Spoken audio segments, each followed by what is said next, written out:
जीवित परमेश्वर के सनातन सत्य वचन उत्पत्ति की पुस्तक अध्याय 11। सारी पृथ्वी पर एक ही भाषा और एक ही बोली थी। उस समय लोग पूर्व की ओर चलते चलते शिनार देश में एक मैदान पाकर उसमें बस गए। तब वे आपस में कहने लगे, आओ हम ईंटें बना बनाकर भली भांति आग में पकाए। और उन्होंने पत्थर के स्थान पर ईंट से और मिट्टी के गारे के स्थान में चूने से काम लिया। फिर उन्होंने कहा, आओ हम एक नगर और एक मीनार बना लें, जिसकी चोटी आकाश से बातें करे। इस प्रकार से हम अपना नाम करें, ऐसा न हो कि हमको सारी पृथ्वी पर फैलना पड़े। जब लोग नगर और गुम्मट बनाने लगे, तब उन्हें देखने के लिए यहोवा उतर आया। और यहोवा ने कहा, मैं क्या देखता हूँ कि सब एक ही दल के हैं और भाषा भी उन सब की एक ही है। और उन्होंने ऐसा ही काम भी आरंभ किया। और अब जो कुछ वे करने का यत्न करेंगे, उसमें से कुछ भी उनके लिए अनहोना न होगा।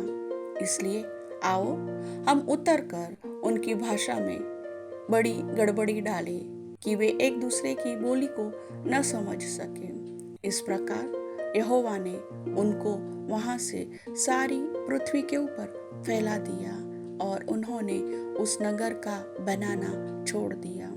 इस कारण उस नगर का नाम बाबेल पड़ा, क्योंकि सारी पृथ्वी की भाषा में जो गड़बड़ी है वह यहोवा ने वहीं डाली। और वहीं से यहोवा ने मनुष्य को सारी पृथ्वी के ऊपर फैला दिया। शेम की वंशावली यह है। जल प्रलय के 2 वर्ष पश्चात जब शेम 100 वर्ष का हुआ, तब उसने अर्पक्षद को जन्म दिया। और अर्पक्षद ने जन्म के पश्चात शेम 500 वर्ष जीवित रहा और उसके और भी बेटे बेटियां उत्पन्न हुए। जब अर्पक्षद 35 वर्ष का हुआ, तब उसने सेलह को जन्म दिया। और सेलह के जन्म के पश्चात अर्पक्षद 403 वर्ष और जीवित रहा और उसके और भी बेटे बेटियां उत्पन्न हुए। जब सेलह 30 वर्ष का हुआ, तब उसके द्वारा एबेर का जन्म हुआ। और एबेर के जन्म के पश्चात सेलह 403 वर्ष और जीवित रहा और उसके और भी बेटे बेटियां उत्पन्न हुई। जब एबेर 34 वर्ष का हुआ, तब उसके द्वारा पेलेग का जन्म हुआ।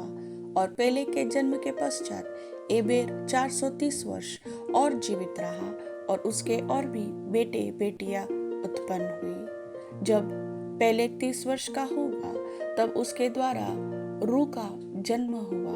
और रू के जन्म के पश्चात पेलेग 209 वर्ष और जीवित रहा और उसके और भी बेटे बेटियां उत्पन्न हुई। जब रू 32 वर्ष का हुआ, तब उसके द्वारा सरूग का जन्म हुआ। और सरूग के जन्म के पश्चात रू 207 वर्ष और जीवित रहा और उसके और भी बेटे बेटियां उत्पन्न हुई। जब सरूग 30 वर्ष का हुआ, तब उसके द्वारा नाहोर का जन्म हुआ। और नाहोर के जन्म के पश्चात सरूग 200 वर्ष और जीवित रहा और उसके और भी बेटे बेटियां उत्पन्न हुई। जब नाहोर 29 वर्ष का हुआ, तब उसके द्वारा 13 का जन्म हुआ। और 13 के जन्म के पश्चात नाहोर 119 वर्ष और जीवित रहा और उसके और भी बेटे बेटियां उत्पन्न हुई। जब तक 13 70 वर्ष का हुआ, तब तक उसके द्वारा अब्राहम और नाहोर और हारान उत्पन्न हुए। 13 की वंशावली यह है। 13 ने अब्राम और नाहोर और हारान को जन्म दिया और हारान ने लूत को जन्म दिया। और हारान अपने पिता के सामने ही कसदियों के ऊर नाम नगर में, जो उसकी जन्मभूमि थी, मर गया। अब्राम और नाहोर दोनों ने विवाह किया। अब्राम की पत्नी का नाम सारे और नाहोर की पत्नी का नाम मिल्का था। यह उस हारान की बेटी थी जो मिल्का और इसका दोनों का पिता था। सारे तो बांझ थी, उसके संतान न हुई।